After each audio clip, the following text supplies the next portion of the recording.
रोज की तरह स्वागत है। आज हम मैथमेटिक्स में चैप्टर 1 छत्तीसगढ़ पाठ्यक्रम के हिसाब से चैप्टर 1 फलन एवं संबंध के बारे में पढ़ेंगे। सबसे पहले हम इस पाठ से संबंधित कुछ टर्म्स और उनकी परिभाषाओं को ध्यान देते हैं। सब प्रथम या फर्स्ट पॉइंट है राशि।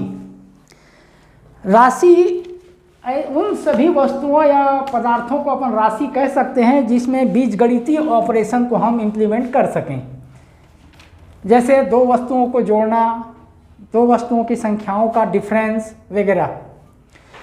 दूसरा है नियतांक, वह राशि जो पूरी। दूसरा है नियतांक या कांस्टेंट, ऐसे राशि जो पूरी गणितीय प्रक्रिया के दौरान अपना मान स्थिर रखे या जिसका मान स्थिर हो, उसको अपन कांस्टेंट या नियतांक कहते हैं। तीसरा है चर, वह राशि जो मैथमेटिकल ऑपरेशन के दौरान उनका मान बदल सकता है या जो चाहे हम मान निर्धारित कर सकते हैं, उनको चर कहते हैं। चर या वेरिएबल। वेरिएबल दो प्रकार के होते हैं, पहला है स्वतंत्र चर, दूसरा परतंत्र चर। स्वतंत्र चर उस चर को कहते हैं जिसका मान हम निर्धारित करते हैं, और परतंत्र चर उस चर को कहते हैं जिसका मान स्वतंत्र चर पे निर्भर करता है। या फिर स्वतंत्र चर का मान, परतंत्र चर का मान जो है वो स्वतंत्र चर पे निर्भर करता है, या प्रत्येक स्वतंत्र चर के संगत एक मान परतंत्र चर का भी होता है। तीसरा है संबंध, या पहले एक उदाहरण देख लेते हैं चर से, स्वतंत्र चर और परतंत्र चर से संबंधित। उदाहरण के तौर पे अपन लेते हैं, माना y = x² + 5। यहाँ x स्वतंत्र चर है और y परतंत्र चर है। x का मान हम कोई भी निर्धारित करते हैं, माना हमने x का वैल्यू 1 लिया तो x = 1 के कॉरस्पॉन्डिंग डिपेंडेंट वेरिएबल का वैल्यू 1 + 5 = 6, या फिर इसको अपन लिख सकते हैं 1 6, x और y के ऑर्डर में। अर्थात स्वतंत्र चर और परतंत्र चर क्या है आपको समझ में आ गया होगा। अब संबंध, मान लो हमारे पास दो समुच्चय है। अब समुच्चय क्या होता है ये सब जानते हो। Well defined collection of element is known as a समुच्चय या सेट। माने दो ऐसे वस्तुओं का संग्रह जो सुपरिभाषित हो। सुपरिभाषित से मतलब किसी एक स्पेसिफिक प्रॉपर्टीज को सेटिस्फाई करता हो, उसको हम समुच्चय कहते हैं। और दो समुच्चय मान लो ए और बी है, और उनके तत्वों के बीच या उनके एलिमेंट्स के बीच कोई रिलेशन है, किसी भी प्रकार का रिलेशन है, छोटा है, बड़ा है, या सपोज ह्यूमन बीइंग है तो भाई है, बहन है, एक्सेट्रा, तब हम उसको संबंध कहते हैं। संबंध को आर से सूचित करते हैं। यदि x और y दो एलिमेंट है, suppose x belongs to a and y belongs to b, और उनके बीच में किसी भी प्रकार का रिलेशन है तो उसको हम ऐसा इंडिकेट करते हैं x रिलेशन y। अर्थात x जो है जो कि a का एलिमेंट है, y से जो कि b का एलिमेंट है, किसी न किसी रिलेशन x और y रिलेटेड है, उसको अपन ऑर्डर्ड पेयर में x y के रूप में लिखते हैं, जहाँ पे first element x, second element y से किसी भी रिलेशन r से रिलेटेड है। अब दो समुच्चयों का कार्तीय गुणनफल।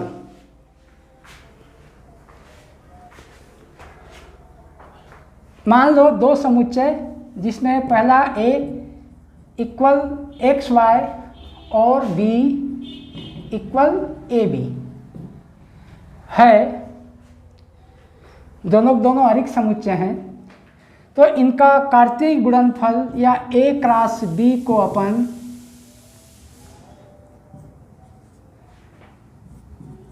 xy क्रॉस ab अर्थात xa xb ya और yb, ये a और b का कार्तीय गुणनफल है।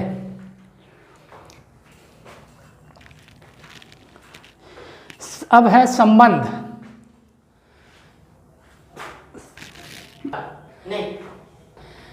मान लो दो समुच्चय a = ab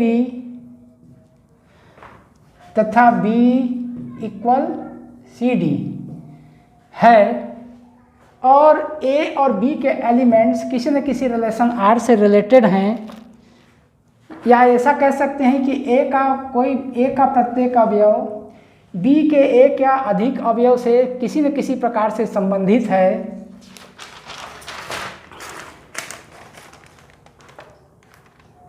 तब हम इसको A का प्रत्येक अवयव B के किसी न किसी अवयव से संबंधित है कहते हैं। अर्थात A और B के बीच में कोई ना कोई रिलेशन आ रहा है कहते हैं। जैसे मान लो A जो है C से रिलेटेड है तो उसको अपन लिखेंगे A रिलेशन C। वैसी यदि B D से रिलेटेड है तो उसको अपन लिखेंगे B रिलेटेड D। अब रिलेशन में समुच्चय, प्रत्येक रिलेशन जो ऑर्डर्ड पेयर में लिखा हुआ है उसमें का फर्स्ट एलिमेंट का जो कलेक्शन है उसको हम डोमेन कहते हैं। अर्थात किसी भी रिलेशन R का डोमेन जो है, यदि ऑर्डर्ड पेयर में लिखा हुआ है सारे रिलेशन, तो फर्स्ट एलिमेंट को कलेक्ट करने पर जो हमको मिलता है उसको हम डोमेन कहते हैं। और वैसे ही सेकंड एलिमेंट के कलेक्शन को हम को डोमेन या सह प्रांत कहते हैं। डोमेन का मतलब प्रांत होता है, को डोमेन का मतलब सह प्रांत होता है।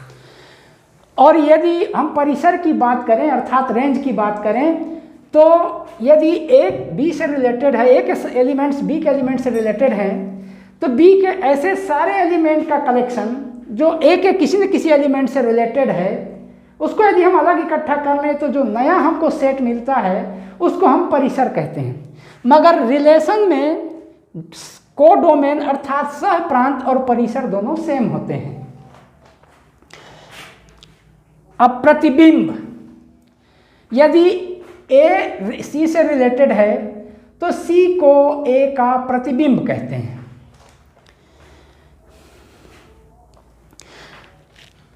अब आ जाते हैं फलन पे।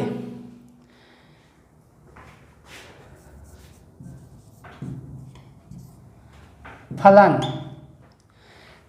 देखो, फलन और संबंध में बहुत कम डिफरेंस है। हम ये कह सकते हैं कि सारे फंक्शन जो है वो रिलेशन होते हैं, मगर सारे रिलेशन फंक्शन हों ये ज़रूरी नहीं है। यदि मान लेते हैं हमारे पास x और y दो अरिक्त समुच्चय हैं, कैपिटल X एवं y दो अरिक्त समुच्चय हैं, और x का प्रत्येक अवयव y के एक या एक से अधिक अवयव से किसी भी प्रकार के नियम से संबंधित है। और यह संबंध इस प्रकार है कि x के एक से अधिक अवयव y के एक ही अवयव से रिलेटेड हो सकते हैं, मगर y के एक से अधिक अवयव x के एक ही अवयव से रिलेटेड नहीं हो सकते। यदि इस तरह का संबंध है तब हम उसको फलन कहते हैं। अर्थात यदि हम ऑर्डर पेयर के रूप में समझाना चाहें कि फलन और रिलेशन में क्या अंतर है, तो ऐसा ऑर्डर पेयर हो सकता है ए बी और सी बी, मतलब ए के एक से अधिक अवयव या सॉरी एक्स के एक से अधिक अवयव ए और सी वाई के एक ही अवयव बी से संबंधित हो सकते हैं। ये फंक्शन में ऐसा होता है, ऐसा हो सकता है, मगर बी के कैपिटल वाई के एक ही अवयव अर्थात कैपिटल वाई के एक से अधिक, जहां एक्स और वाई दो अरिक्त समुच्चय हैं और एक्स के प्रत्येक अवयव वाई के एक या एक से अधिक अवयव से किसी न किसी संबंध से संबंधित है, तब चूँकि प्रत्येक फलन जो है वो संबंध तो होता है, मगर प्रत्येक संबंध फलन हो ये जरूरी नहीं है। इसका रीजन क्या है ये समझाया जा रहा है। ये ऐसे समझ सकते हैं कि x के एक से अधिक अवयव y के एक ही अवयव से रिलेटेड हो सकता है। अर्थात a और c कैपिटल X के एलिमेंट हैं और y के एक एलिमेंट b से रिलेटेड हैं, ये संभव है। जबकि फंक्शन में x के एक से अधिक एलिमेंट, या ये कह सकते हैं कि x के एक ही एलिमेंट y के भिन्न भिन्न एलिमेंट से रिलेटेड नहीं हो सकते। अर्थात x का एक ही एलिमेंट a y के दो एलिमेंट c और b से रिलेटेड हो, ऐसा संभव नहीं है फलन में।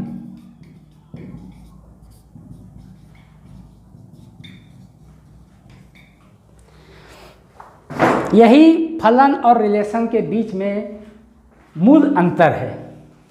फलन और संबंध को एक उदाहरण लेके समझते हैं।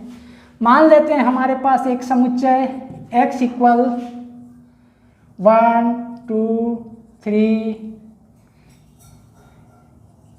1 2 3 4 5 ऐसा है, और y इक्वल 1 2 3 4 5 6 7 डैश डैश 25 ऐसा है। और इनके बीच में रिलेशन है या f such that x tends to y such that f(x) equal x square. अब इन दोनों समुच्चय के बीच में हम फलन के बारे में विचार करते हैं। मान लेते हैं इनको ऐसा लिख लिया जाता है 1 2 3 4 5।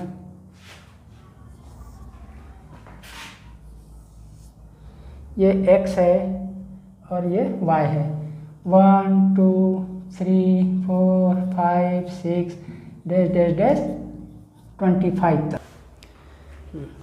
अब इस नियम के हिसाब से यदि हम दोनों समुच्चय के अवयवों को दिए गए संबंध के आधार पर रिलेट करने की कोशिश करें तो 1 रिलेटेड 1 है, 2 रिलेटेड 4 है, 3 रिलेटेड 9 है, 4 रिलेटेड 16 है, 5 रिलेटेड 25 है।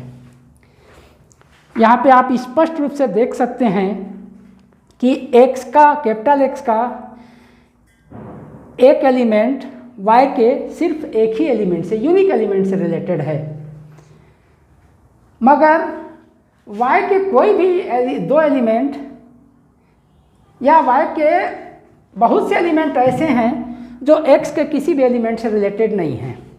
ये भी एक फंक्शन है, और यदि हम इसी को यहाँ पे -1 भी ले लें और ध्यान से देखें तो -1 पे भी उस नियम को लगाने पर -1 का भी f इमेज 1 ही होगा। अब यहाँ पे x के एक से अधिक एलिमेंट जो है y के एक एलिमेंट से रिलेटेड है, मगर इसमें ऐसा कहीं पे भी नहीं है कि y के एक से अधिक एलिमेंट x के एक ही एलिमेंट से रिलेटेड हो। ये पॉसिबल ही नहीं है। तो ये फंक्शन का एक एग्जाम्पल है जहाँ स्पष्ट है कि यदि x और y के बीच में किसी भी प्रकार के नियम हों, अर्थात x का प्रत्येक अवयव y के किसी न किसी अवयव से किसी नियम से संबंधित हो, तो x के एक से अधिक अवयव y के एक से अधिक से अवयव से संबंधित हो सकते हैं, जबकि इसका उल्टा संभव नहीं है। जबकि रिलेशन में, अब रिलेशन के बारे में विचार करें, मान लो x में सभी पुरुषों या सभी यंग पुरुषों को ले लें और y में भी वही सभी यंग पुरुषों का समुच्चय ले लें, तो x का कोई भी व्यक्ति इसमें का किसी एक का या एक से अधिक का भाई हो सकता है, और इसी प्रकार y का एक से अधिक व्यक्ति x के भी एक या एक से अधिक का भाई हो सकता है। अर्थात इसमें x के एक से अधिक अवयव y के एक ही अधिक अवयव से रिलेटेड हो सकते हैं, y के एक से अधिक अवयव x के एक से अधिक अवयव से रिलेटेड हो सकते हैं। यह संबंध में संभव है। यही मूल अंतर है फलन और संबंध में। अर्थात यदि समझने के लिए हम इसको ऑर्डर पेयर में लें, तो ऑर्डर पेयर में यदि x का एक से अधिक अवयव y के एक ही अवयव से रिलेटेड है तो यह हो सकता है, मगर y का एक से अधिक अवयव का x के एक ही अवयव से रिलेशन दिया हुआ हो तो वो फलन नहीं हो सकता, वो केवल संबंध हो सकता है। यही महत्वपूर्ण अंतर है जो समझना जरूरी है। यदि ये सभी बातें समझ में आ गया होगा तो आप संबंध और प्रतिचित्रण से संबंधित कोई भी सवाल को आसानी से डील कर सकते हैं।